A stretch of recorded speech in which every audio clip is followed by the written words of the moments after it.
You know what they say about perfect storms? They don't announce themselves with thunder and lightning. They creep up on you like a cat burglar in the night, and by the time you realize what's happening, your whole world is already underwater. Mine started on a Tuesday. I was hunched over our kitchen sink at 11:30 p.m., elbow deep in greasy dishwater because our supposedly premium dishwasher had decided to stage a revolt. The irony wasn't lost on me. Here I was, a guy who used to manage multi-million-dollar portfolios, reduced to scrubbing marinara sauce off plates, while my wife Marta rushed past me like I was invisible furniture. "Late meeting with the creative team," she called over her shoulder, already halfway out the door. "Don't wait up, Evan." The door slammed before I could respond. Not that I had much to say anyway. These late meetings had become as regular as my morning coffee, and about as bitter, too. I dried my hands on a dish towel that had seen better decades and glanced at my phone. A text from our daughter Amelia lit up the screen. "Dad, is everything okay with Mom? She seems different lately. Always on her phone, distracted during our calls. Smart kid. 21 years old, junior at Northwestern, and she could read people better than most therapists." I typed back, "Just work stress, sweetheart." You know how your mother gets during campaign season. It wasn't entirely a lie. Marta did work at Patterson and Associates, a mid-tier advertising firm that handled local political campaigns. But work stress didn't explain the new perfume, the sudden interest in yoga classes, or the way she guarded her phone like it contained nuclear launch codes. I settled into my recliner with a beer, the good stuff I kept hidden behind the expired condiments, and flipped through channels. Nothing held my attention. My mind kept wandering to the conversation I'd overheard that afternoon, when Marta thought I was in the garage. "Victoria, I can't keep doing this," she'd whispered into her phone. "What if Evan finds out? What if the kids? God, what would Ross think?" Before we dive deeper into this story, I have one small request. Please subscribe, drop a like, and tell me in the comments what city you're watching from. Our son Ross, 23 and fresh out of college, had always been Marta's golden boy. The thought of disappointing him seemed to weigh on her more than disappointing me. That stung, but I'd gotten used to occupying the bottom rung of my own family's priority ladder. Victoria, Marta's sister, the self-proclaimed family success story. Owner of 3 hair salons, driver of a white BMW, and possessor of opinions about everyone else's life choices, especially mine. "Evan's such a nice guy," she'd said at last year's Christmas dinner, her voice dripping with the kind of sympathy usually reserved for terminal patients. "It's just a shame about the career situation." Middle management at his age? In this economy? The career situation. That's what we called my demotion from Vice President of Client Relations to Senior Account Coordinator. Fancy titles for the guy who used to matter and the guy who gets blamed when things go wrong. The company restructuring had been swift and merciless, 20 years of loyal service condensed into a cardboard box and a handshake from HR. But we were managing. The house was paid off. Both kids had graduated debt-free thanks to the college funds I'd started when they were toddlers, and my reduced salary still covered our modest lifestyle. Or it would have, if Marta hadn't developed expensive tastes right around the time my income took a nosedive. The new car. The kitchen renovation. The weekend trips to Chicago for inspiration and networking. All necessary investments in our future, according to her. All funded by the retirement account I'd been building for 30 years. My phone buzzed again. This time, it was Victoria. She's having second thoughts about everything. Maybe if you surprised her with something nice. A new car might convince her to give it another chance. Give what another chance? Our marriage. My stomach dropped as the pieces clicked into place. The hushed phone calls, the sudden interest in her appearance, the way she flinched when I touched her shoulder, the mysterious work friend, Jake, who seemed to require her attention at all hours. I stared at Victoria's text for a long moment, then typed back, "Good idea.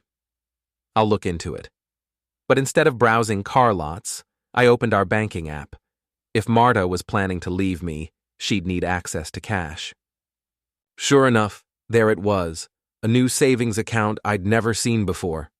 Opened 3 weeks ago with a $5,000 transfer from our joint checking. Money that was supposed to go toward Amelia's study abroad program. The betrayal hit me like a physical blow. Not just the affair, I'd suspected that for weeks. But stealing from our daughter's future to fund her escape plan? That crossed a line I didn't even know existed. I spent the next hour digging through our financial records, cross-referencing credit card statements with Marta's increasingly creative explanations for her spending. The yoga classes were real, but they were at a studio 30 miles away in Millbrook, the same town where Jake Turnbull lived, according to his LinkedIn profile. Jake, 38, divorced, owner of a boutique marketing firm that specialized in lifestyle branding for discerning clients. His headshot showed a guy with perfect teeth and the kind of stubble that took more effort to maintain than my entire grooming routine. He looked like he'd stepped out of a cologne advertisement, all sharp jawlines and calculated casual poses. I found their connection through Marta's work email, which she'd left logged in on our shared laptop.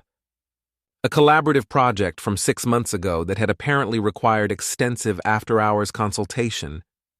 The email thread started professional and gradually became personal, then intimate, then explicit enough to make my face burn with humiliation and rage.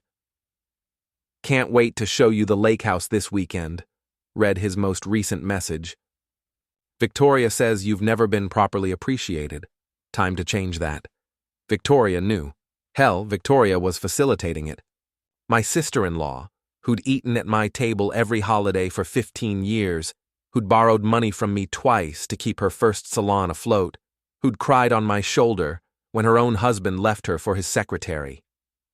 She was actively helping my wife cheat on me. The front door opened at 1:47 a.m. I pretended to be asleep in my chair, watching through barely cracked eyelids as Marta tiptoed past. Her hair was mussed, her lipstick gone, and she carried her heels in her hand. She paused at the bottom of the stairs, looking back at me with something that might have been guilt, or pity, or relief. I waited until I heard our bedroom door close, then quietly made my way to the kitchen. Marta's purse sat on the counter, and muscle memory from 3 decades of marriage told me exactly where she kept her backup phone. The one she thought I didn't know about. The messages painted a picture that made my chest tight with fury, not just the affair, but the casual cruelty of their conversations about me. "Useless," Jake called me. "A stepping stone to something better," Marta agreed. They'd been planning this for months, waiting for the right moment to pull the trigger. That moment, apparently, was our 25th wedding anniversary, next weekend. The party I'd been planning for months, the restaurant reservations, the guest list that included everyone we'd ever cared about. She was going to humiliate me in front of our entire social circle, then ride off into the sunset with her boy toy and half of everything I'd worked my whole life to build. I screenshotted everything, uploaded the files to a secure cloud account, then carefully placed the phone back where I'd found it. My hands were shaking, but my mind was crystal clear for the first time in months. If Marta wanted to play games, I'd give her a game she'd never forget.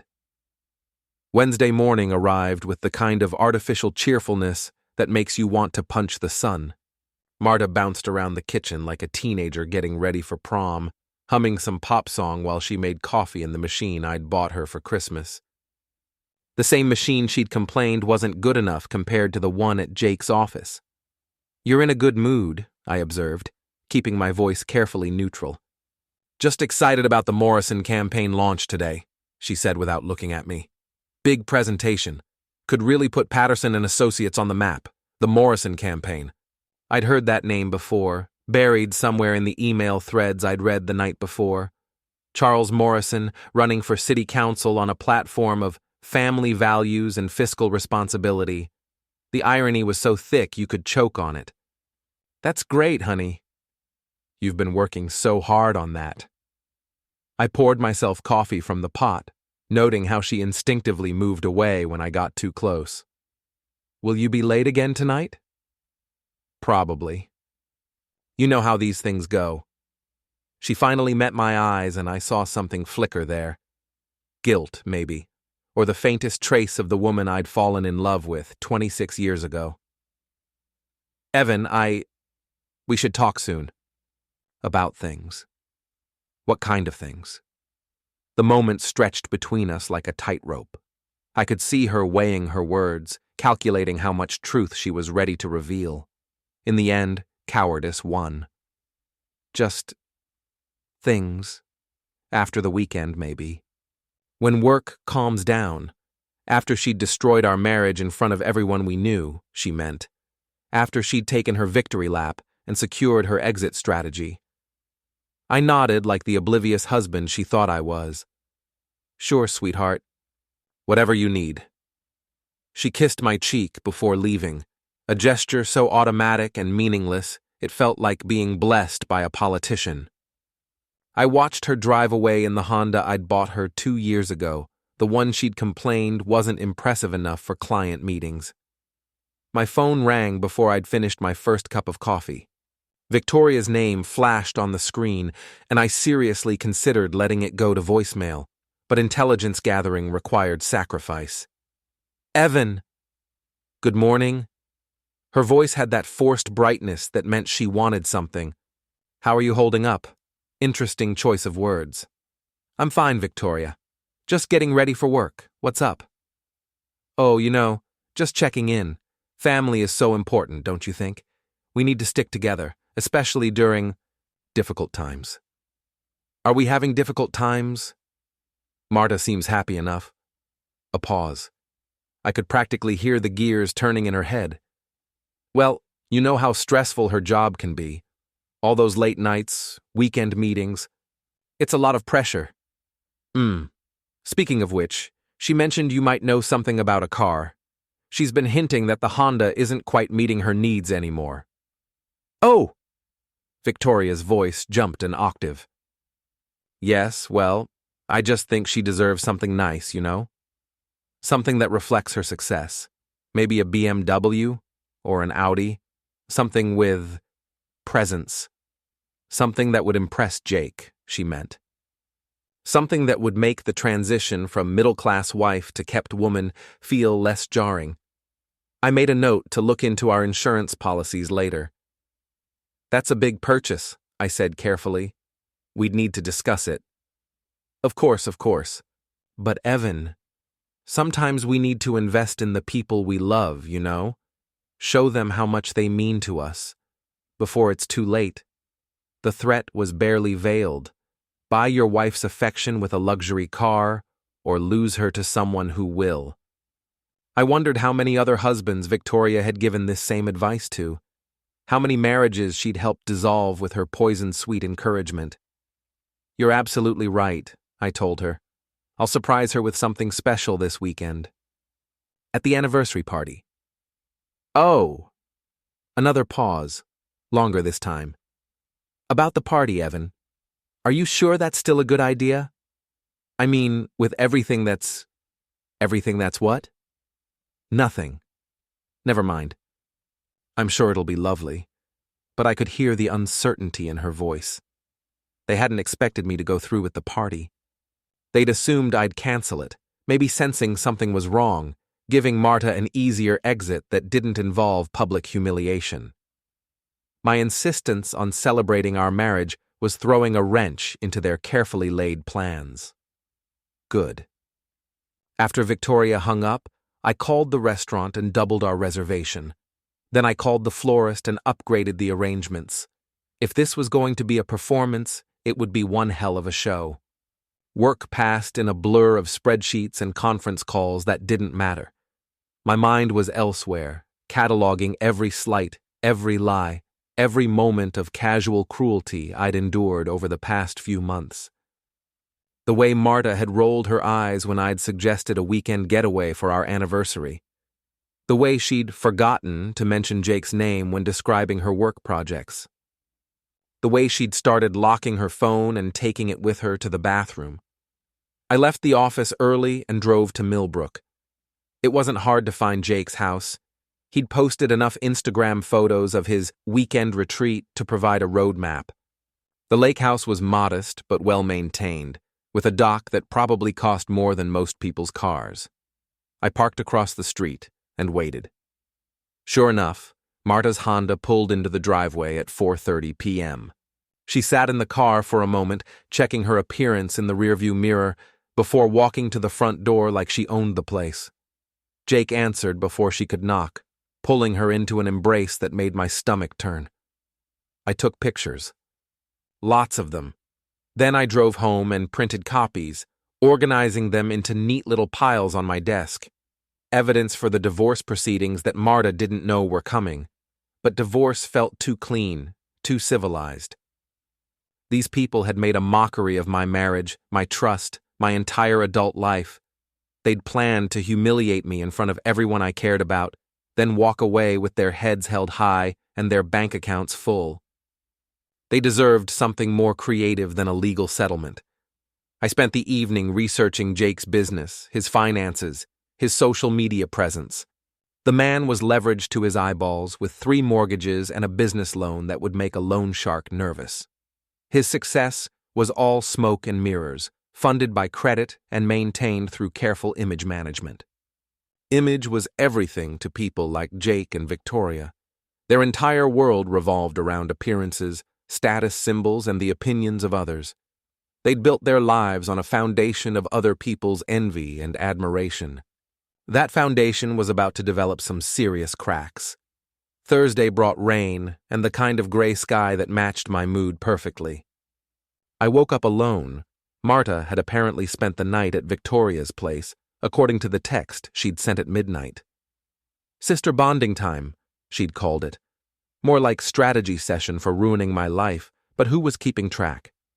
I made coffee and sat at the kitchen table with my laptop, diving deeper into the digital lives of my wife's accomplices.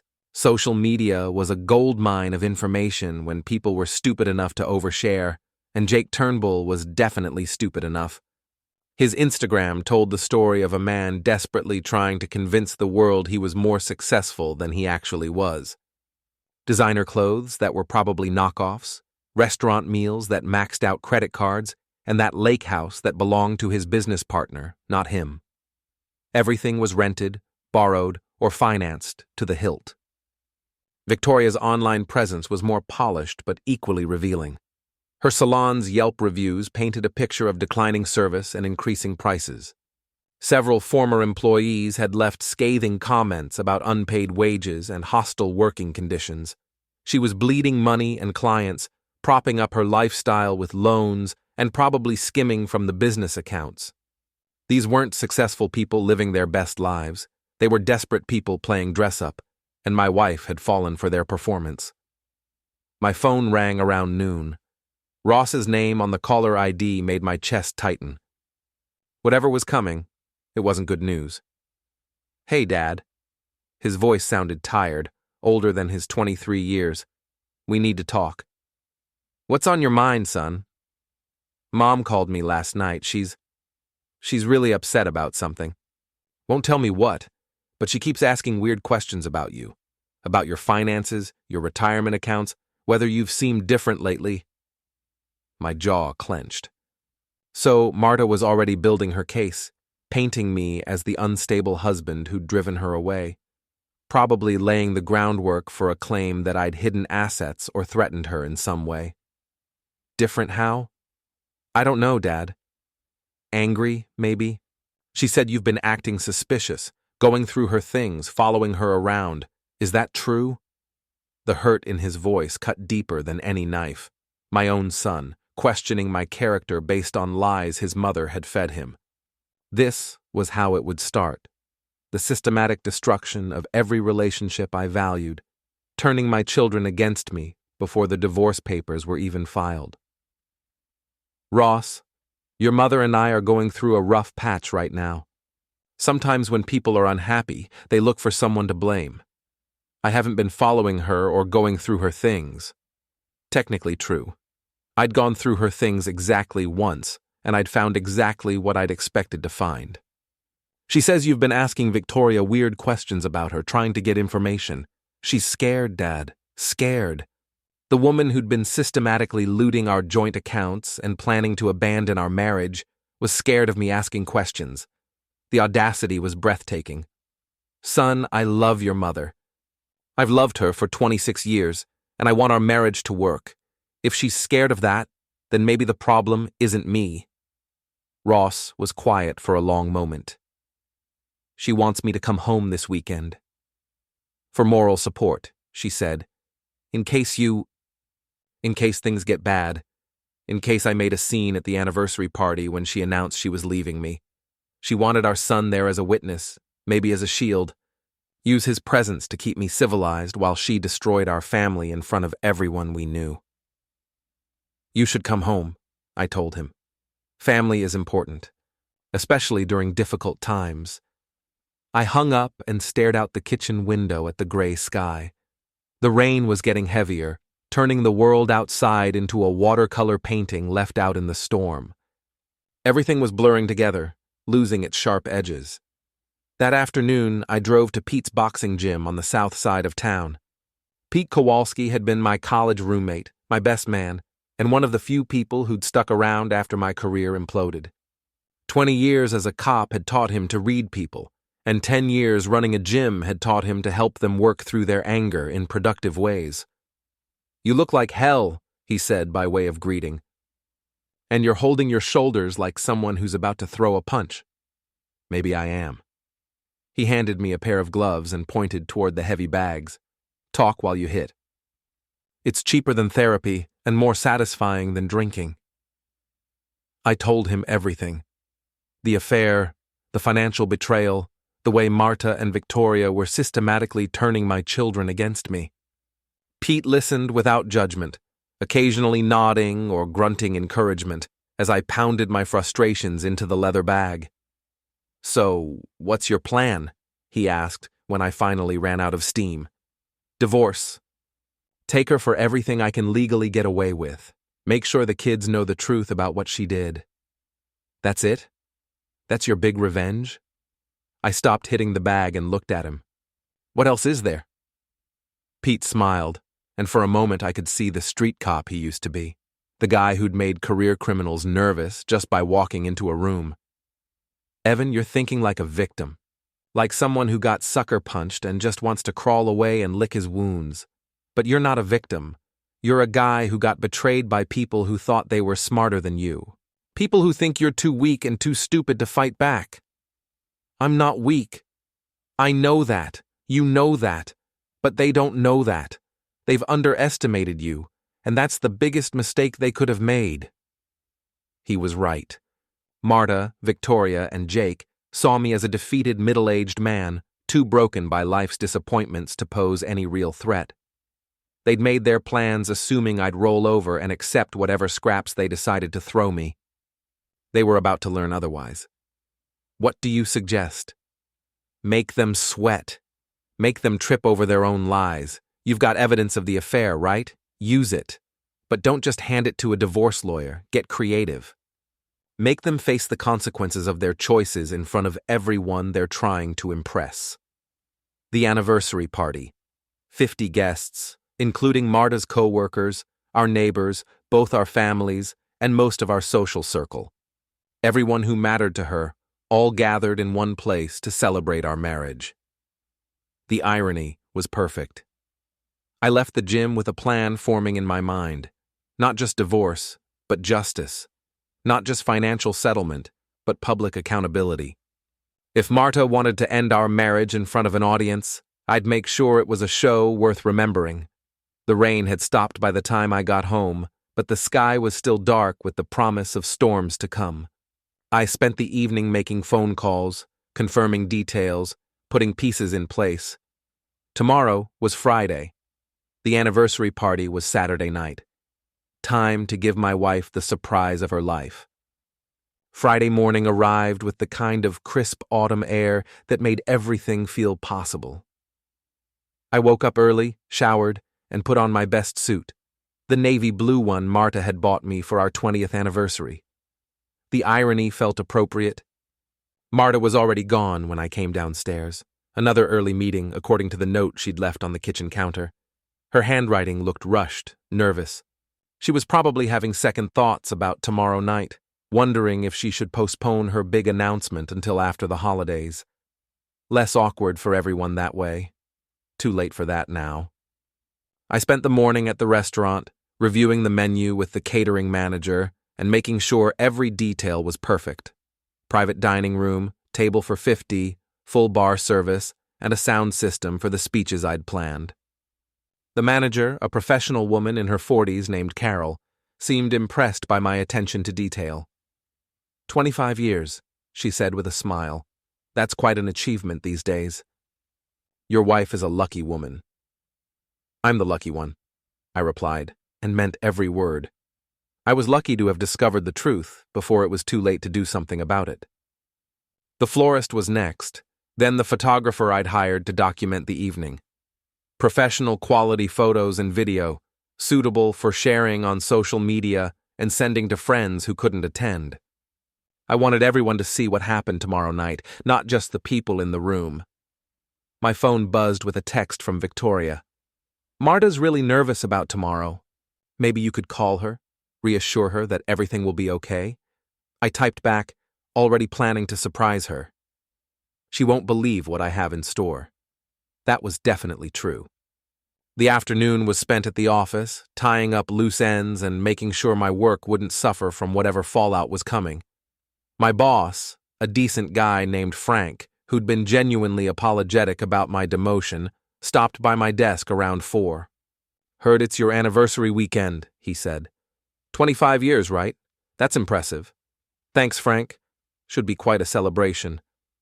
Well, don't do anything too crazy. HR gets nervous when employees make the news. If only he knew. I left work early and drove to the mall, where I'd arranged to meet Ross. My son was waiting in the food court, looking uncomfortable in the way that young men do when they're caught between their parents' problems. He'd driven down from Chicago that morning, ostensibly to help celebrate our anniversary.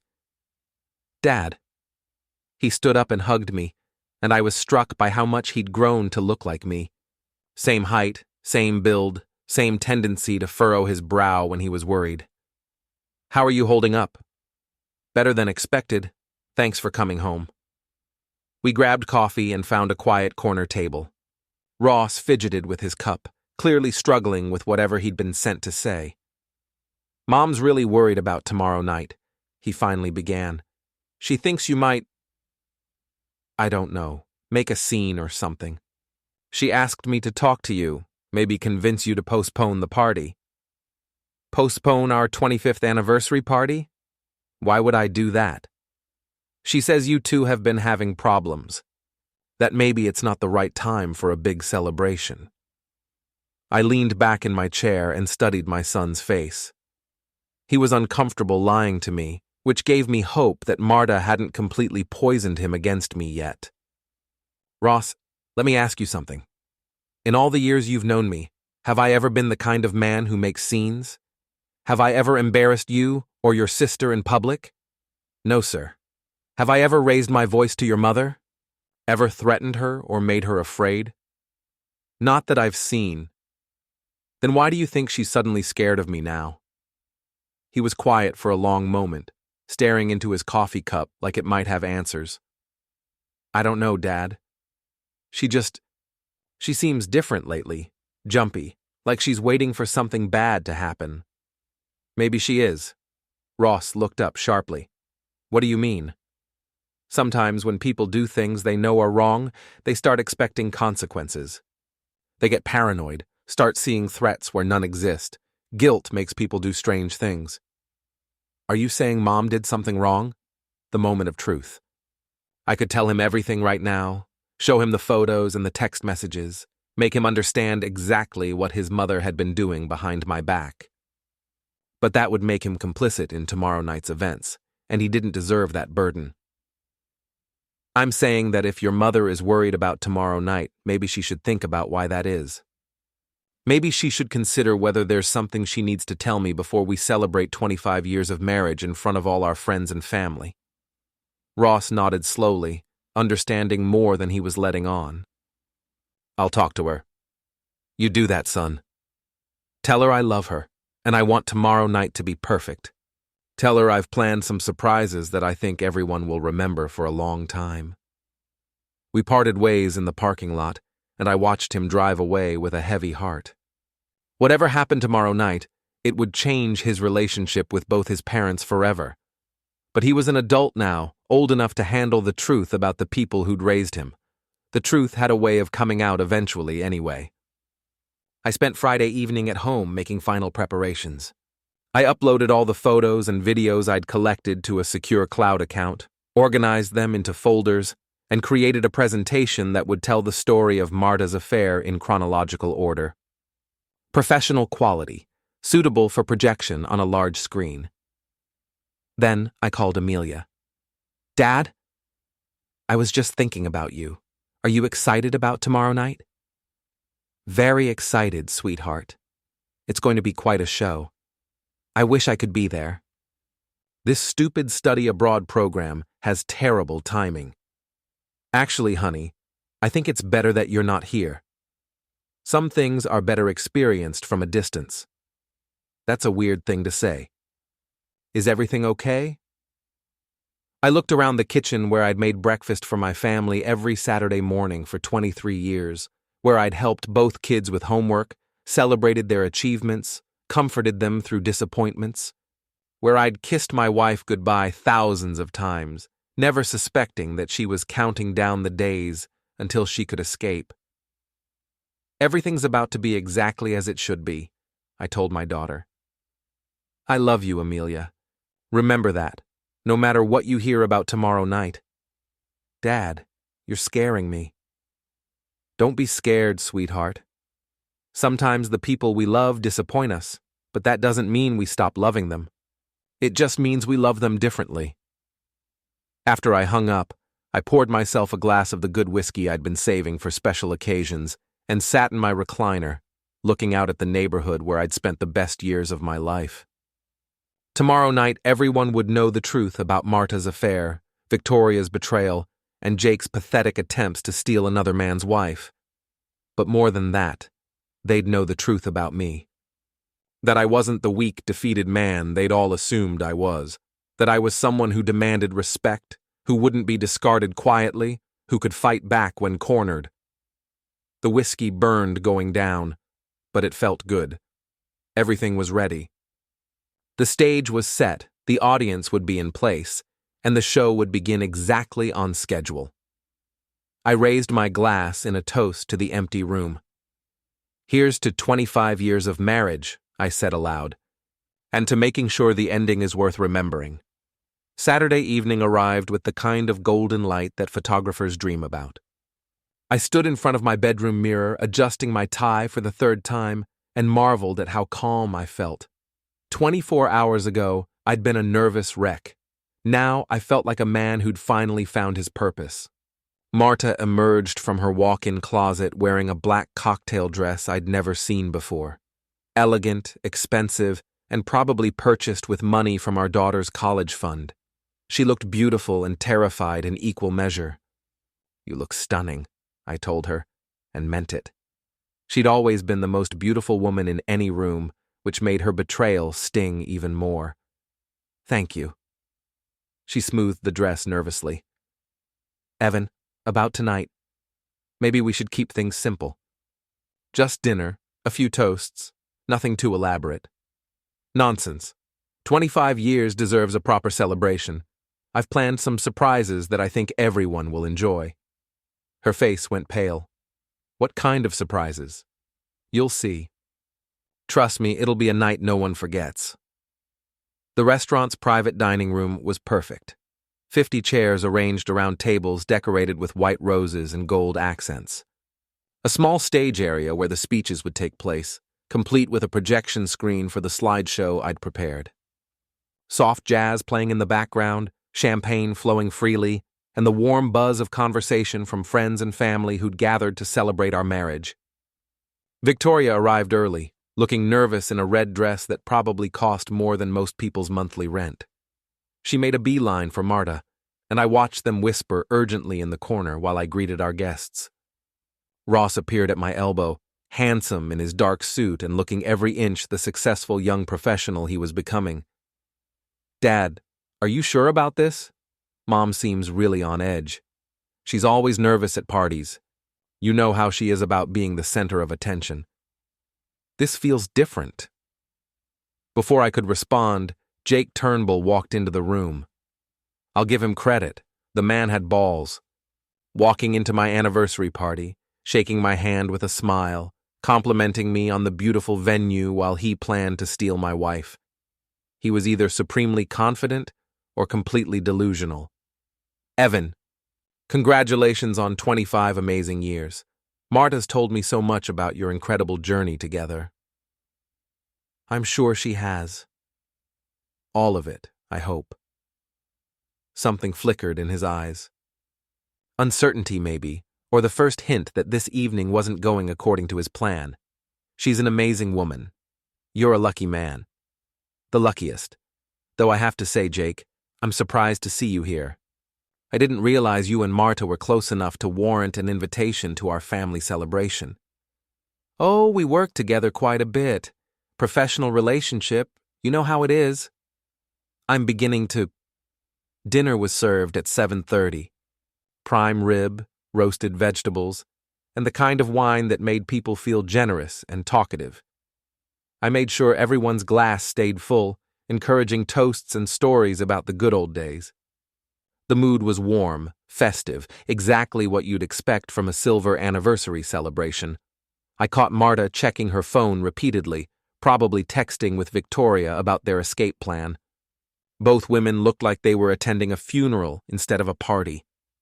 Jake, meanwhile, was working the room like a politician, charming the other guests and positioning himself as Marta's close friend and colleague. At 9 o'clock, I stood up and tapped my wine glass with a knife. The room gradually quieted, 50 faces turning toward me with expectant smiles. "Ladies and gentlemen, thank you all for being here tonight. 25 years ago, I married the most beautiful, intelligent, fascinating woman I'd ever met. Marta has been my partner, my best friend, and the mother of my children. She's supported me through career changes, celebrated my successes, and stood by me during the difficult times." Polite applause. Marta was staring at her plate, her knuckles white around her wine glass. "Marriage isn't easy. It requires trust, communication, and absolute honesty between partners. It means being faithful to your vows, even when temptation presents itself. It means choosing your spouse over and over again every single day, no matter what other options might appear." The applause was more scattered now. Some of the guests were beginning to sense that something was off, that this wasn't the typical anniversary speech they'd expected. Unfortunately, not everyone in this room understands those principles. Some people believe that marriage vows are suggestions rather than promises, that faithfulness is optional when something better comes along, that betrayal is acceptable as long as you're discreet about it. Marta was looking at me with pure terror. Victoria was halfway out of her chair, and Jake was edging toward the exit. So, before we toast to 25 years of marriage, I thought everyone should know the truth about what we're really celebrating tonight. I clicked the remote control in my pocket, and the projection screen came to life. The first photo was innocent enough. Marta and Jake at a restaurant, leaning close together over a business proposal. But the timestamp showed it was taken at 11 p.m. on a Tuesday, when she'd told me she was working late at the office. The second photo showed them holding hands across the table.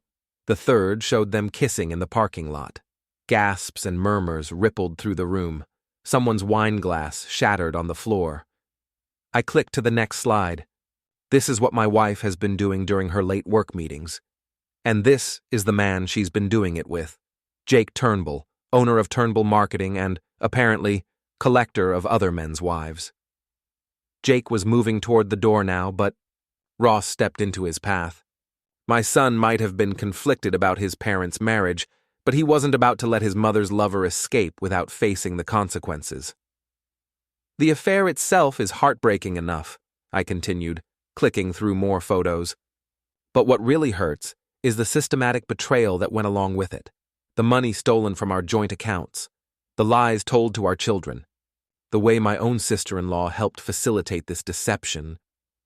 Victoria's face had gone from red to white to green. She was gripping the edge of her table like she might fall over. Victoria, would you like to tell everyone how you've been helping my wife cheat on me? How you've been providing alibis and advice and encouragement? How you've been actively working to destroy the marriage of a man who's never been anything but kind to you? Evan, please, Victoria whispered. You don't understand. I understand perfectly. You saw an opportunity to feel important, to be part of something dramatic and exciting. You convinced my wife that she deserved better than the man who'd supported her for 25 years, who'd put her through college, who'd built a life around making her happy. I clicked to the final slide, a text message thread between Marta and Jake, planning their weekend getaway and discussing how to break the news to me after the anniversary party. They were going to wait until tonight was over, then tell me they wanted a divorce. Very civilized, very mature. Except they forgot that civilized, mature people don't steal money from their children's college funds to finance their affairs. They don't lie to their families for months while planning their escape. They don't humiliate their spouses in front of everyone they care about. The room was completely silent now, except for the sound of someone crying. I looked around at the faces of our friends and family, shock, disgust, pity, and in a few cases, barely concealed satisfaction. Everyone loves a scandal when they're not the ones at the center of it. So here's to 25 years of marriage, I said, raising my wine glass, and here's to the truth finally coming out. Marta, Jake, Victoria, congratulations. You got exactly what you wanted. Everyone knows your secrets now. I drained my wine glass and set it down on the table with a sharp click. The bar will remain open for another hour. Please, stay and enjoy yourselves. I'm sure you'll have plenty to talk about. I walked out of the dining room without looking back, leaving behind the wreckage of my marriage and the shocked silence of 50 witnesses. In the parking lot, I could hear the explosion of voices that erupted as soon as the door closed behind me. My phone started buzzing immediately. Texts, calls, voicemails from people who'd been at the party and people who'd already heard about it secondhand. Social media was probably exploding with photos and videos and breathless accounts of the most dramatic anniversary party in local history. I turned off my phone and drove home through the quiet streets of the neighborhood where I'd spent the best years of my life. The house felt different when I walked through the front door, not empty, but clean, purged of secrets and lies and false hopes. I poured myself a glass of the good whiskey and sat in my recliner, looking out at the streetlights and thinking about what came next. Divorce proceedings, custody arrangements, the division of assets that had been accumulating for a quarter century. It would be messy and expensive and emotionally devastating, but it would also be honest. No more pretending, no more wondering, no more living with people who saw me as an obstacle to their happiness rather than someone worthy of basic respect and loyalty. My phone buzzed with one final text message. I almost ignored it, but something made me look. It was from Amelia. Dad, Ross called and told me what happened. I'm so sorry. I love you, and I'm proud of you for standing up for yourself. Mom made her choice. Now she has to live with the consequences. I smiled for the first time in months, maybe years. Outside, a car pulled into the driveway. Probably Marta, coming home to pack her things and move in with Jake or Victoria or whoever would take her in. I didn't look up from my whiskey. Whatever she had to say, I'd already heard enough. Tomorrow would bring lawyers and reporters and well-meaning friends who wanted to offer advice about moving forward. But tonight was mine. Tonight, I was exactly where I belonged. In my own house, drinking my own whiskey, finally free from the weight of other people's lies. I raised my glass to the empty room one final time. Here's to the truth, I said aloud. And here's to the last laugh. Last laugh. Last laugh. Last laugh. Last laugh. Last laugh. Last laugh.